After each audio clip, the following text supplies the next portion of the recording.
This is Algebra 2, Lesson 36, beginning on page 164. All right. I have written 3 problems up on the board. Our 3 expressions. And I have a question. For number 1, is there anything, what would you do for number 1? Is there anything you can eliminate, simplify? Make a common denominator. You make a common denominator. Is there anything that can be eliminated before we go to a common denominator? Does anyone doubt that there's something you could possibly eliminate? Okay, if you cannot eliminate it, why can you not eliminate it, Will? Because they're added. That's correct. When you have addition, the only thing you can simplify is each individual fraction. I can't simplify A over B. I can't simplify C over X. I cannot simplify this term. In fact, I could not simplify this term even if it were this. I cannot eliminate the X's because of this addition sign in the denominator. All right. Is there anything I can eliminate in expression number 2?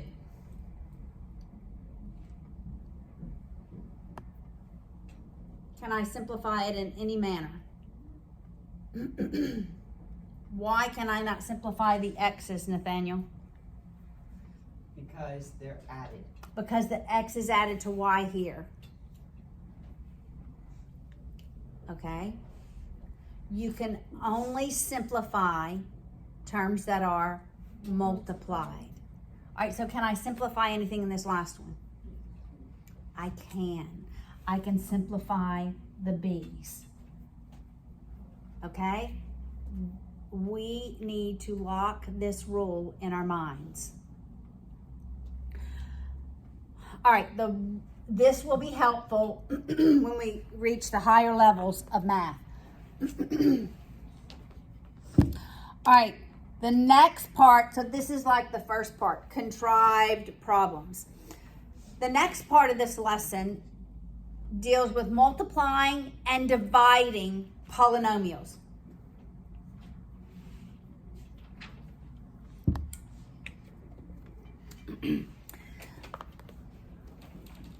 And we will apply this concept of when we can simplify. Polynomial fractions, actually. We're going to multiply and divide polynomial fractions. So we can eliminate terms that are multiplied. All right, so look at example 36.1. We have x squared plus x minus 12 over x squared minus x minus 20 times x squared plus 2x minus 35 over x squared plus 9x plus 14. Can I just eliminate these x squareds? I cannot. I cannot eliminate the lead term because they are tied to other terms through addition and subtraction. Don't do this next year. I just had a student do it on a pre-calculus test. Don't.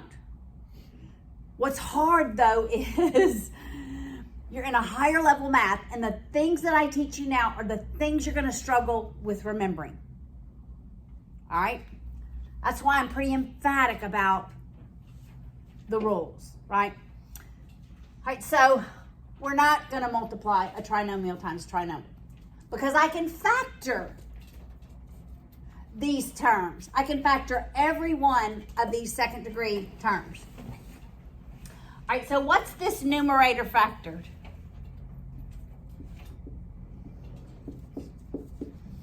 X plus 4, x minus 3.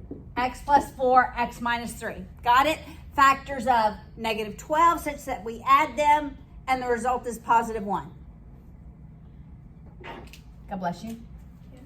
Michael, what are the factors of this denominator? 4 and 5. Wait, it would be x plus 4x minus 5. Correct. Good job. Good job, both you guys. Times, so really I could just continue my bar since we're multiplying. It'd be numerator times numerator, denominator times denominator. Jesse, what is this numerator factored? X minus 5, x plus 7. X minus 5, x plus 7. And Hannah, what about this denominator? Be x plus 2, x plus 7. All right, are all of these terms multiplied? If I have the same binomial in the numerator as I have in the denominator, I can eliminate them. So I can eliminate x plus 7. I can eliminate x minus 5. I can eliminate x plus 4. So that I'm left with x minus 3 over x plus 2. So see how much easier it is to first factor, eliminate what you can, and then multiply. Most of the time, you're going to end up with 1 or 2 binomials in the numerator and denominator. Okay? All right, so nothing really new except we're now combining concepts that we've learned. Now, what if instead of multiplying these trinomials, what if we actually were dividing them? Like example 2. So this example is x squared minus 6x plus 8 over x squared plus 3x minus 28 divided by x squared minus 2x minus 15 over x squared plus 2x minus 35. Do we divide fractions? No, what do we do, Corinne? We don't subtract. Multiply by the reciprocal. Right, we multiply by the reciprocal. So what do? I change this sign to multiplication. I take the reciprocal of the second one. Okay, this is a great example of a higher level concept and you not being able to tie it to that lower level rule. Does that make sense? Because if I would have written, you would have immediately said, we multiply by the reciprocal. But it makes it harder to connect this rule when the problem looks so much more difficult. All right, so that's what we're going to do. We're going to change the sign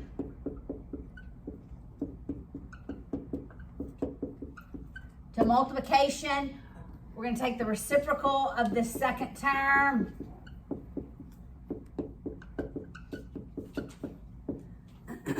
All right, Mackenzie, what are the factors of this numerator? 4 and 2. Wait, no. Yeah, 4 and 2.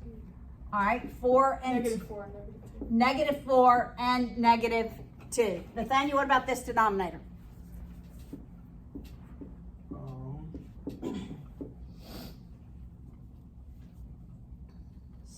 7 and negative 4. So positive 7. Positive 7. Evie, what about this numerator? Plus 7 Plus 7 minus minus 5. 5. Nora, what about this denominator? It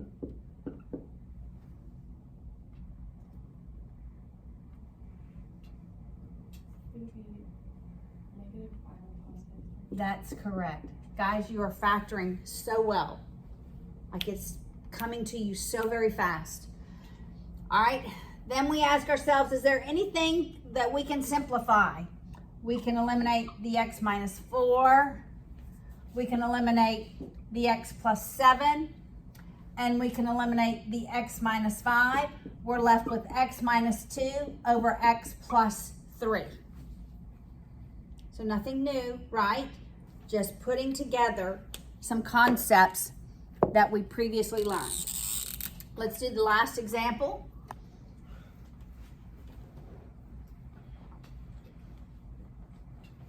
It is also division. So when I write it, I'm gonna write it as multiplication and take the reciprocal of the second term. All right, so we have x squared plus x minus 6 over x cubed minus 2x squared minus 35x. I'm going to make it multiplication and take the reciprocal.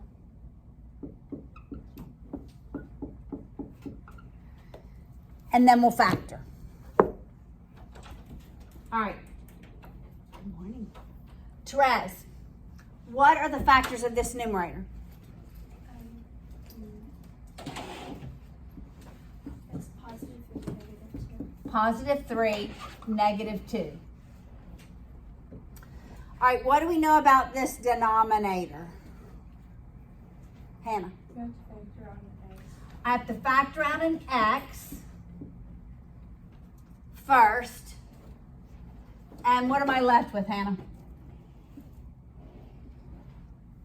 I'm going to be x plus 5, x minus 7.